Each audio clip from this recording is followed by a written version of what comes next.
Bonjour et bienvenue sur ma chaîne, très heureux de vous retrouver encore, merci à tous ceux qui s'abonnent, continuez à le faire, un petit like, ça me fera très plaisir. N'oubliez pas non plus d'aller sur mon site maviccadet.fr ou francepassioncampingcar.fr, ce sont deux noms de domaines différents mais exactement le même site. J'ai une rubrique voyage avec tous les voyages que j'ai pu faire en France et à l'étranger. Il y a aussi des tests, des tutos, il y a tests de vélo électrique, il y a une rubrique aussi de produits que j'ai achetés, que j'ai utilisés avec des liens qui vont avec. En tous les cas, c'est une mine d'or. Aujourd'hui, je vais revenir sur notre fameux permis de conduire.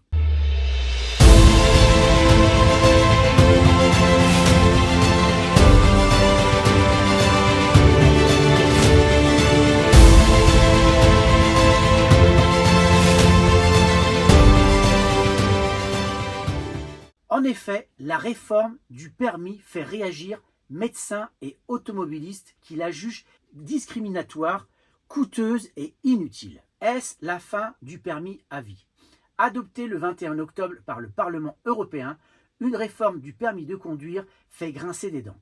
Parmi les mesures au cœur de débat, la validité du titre pour une durée de seulement 15 ans et l'ajout d'un contrôle médical obligatoire avant sa délivrance ou son renouvellement.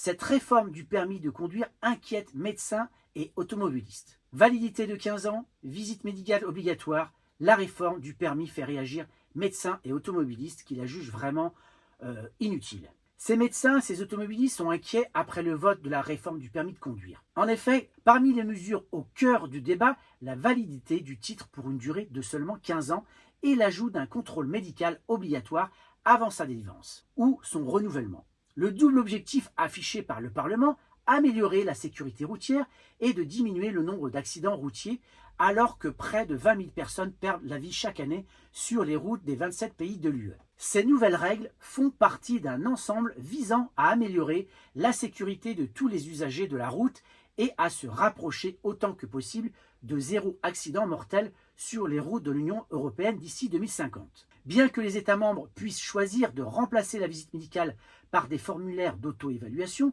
ou d'autres systèmes d'évaluation conçus au niveau national, le débat reste vif. Dans un communiqué, l'association 40 millions d'automobilistes s'oppose fermement à la réforme jugée discriminatoire, coûteuse et inutile pour la majorité des automobilistes. L'association rappelle que, en France, certains conducteurs font déjà l'objet de contrôles ciblés. Ceux atteints de certaines pathologies ou ayant commis des infractions graves sont convoqués devant une commission médicale pour vérifier leur aptitude à la conduite. Les permis professionnels, poids lourds, transport de personnes, nécessitent également des visites médicales régulières. Enfin, toute la famille jugeant la conduite d'un proche dangereuse peut alerter les autorités plutôt que de généraliser la contrainte. Il faut rendre ces dispositifs plus accessibles et mieux accompagner les usagers, souligne Philippe Norzière, président de l'association. Cette association de défense des automobilistes n'est pas la seule à s'interroger sur un tel mécanisme. Interrogé sur RMC et BFM, le docteur Philippe Lovic, président de l'association des médecins agréés pour le contrôle médical de la conduite, l'Automobile Club Médical de France s'interroge lui aussi sur la visite médicale obligatoire. Il questionne les conditions logistiques de la mise en œuvre d'un tel examen qui ne ferait que créer un nouvel embouteillage chez les médecins. Mais il s'interroge aussi sur la durée de 15 ans. Plus l'âge avance, plus la probabilité d'avoir une pathologie existe et en quelques semaines ou quelques mois, il est possible de voir les choses se dégrader.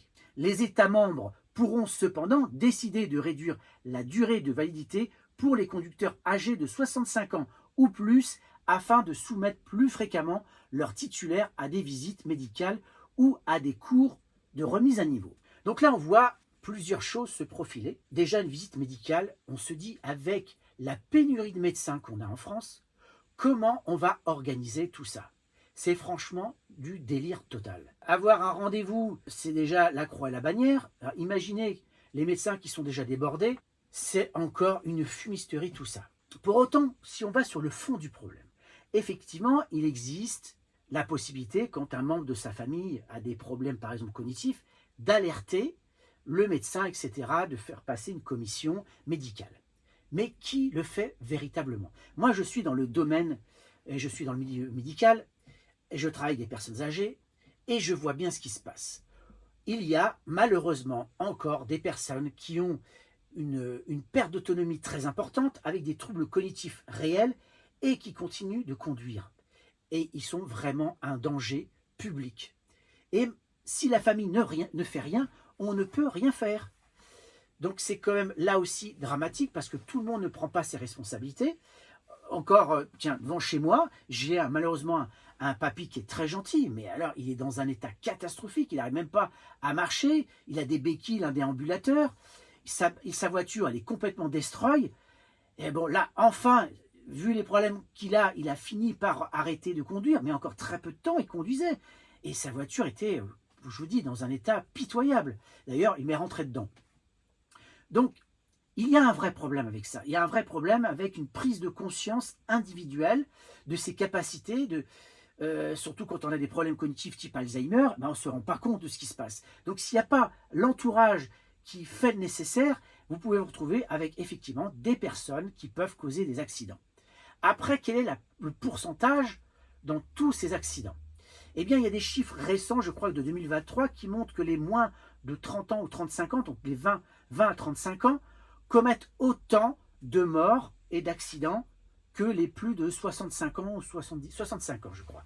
Donc, il y a une réalité, on ne peut pas se le cacher.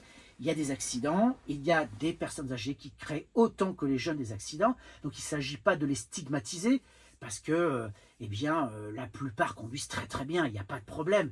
Après, si on avait vraiment beaucoup de médecins, est-ce qu'une petite visite médicale, ça ne serait pas aussi rassurant pour le conducteur qu'on est? Je trouve que c'est pas mal.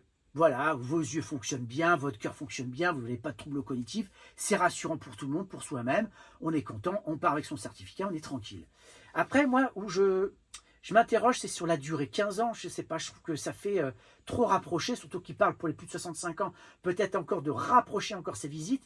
Je ne sais pas, franchement. Et alors, le questionnaire, enfin l'auto-évaluation, ça encore, c'est n'importe quoi. Enfin, c'est très facile de dire, allez, sur l'honneur, je dis que je vais très bien, et puis basta, je signe et on est bien avec ça.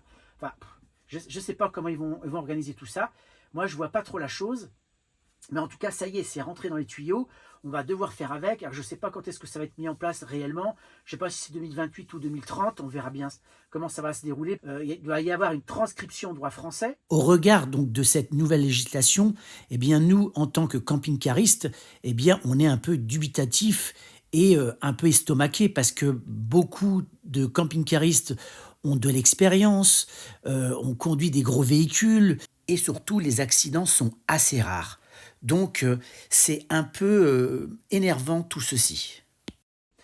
Donc, on attend de voir et on en reparlera quand ce sera effectif. Mais en tout cas, c'est acté au niveau européen. Dites-moi en commentaire ce que vous en pensez. N'hésitez pas à partager, liker. Je vous dis à très bientôt. Ciao.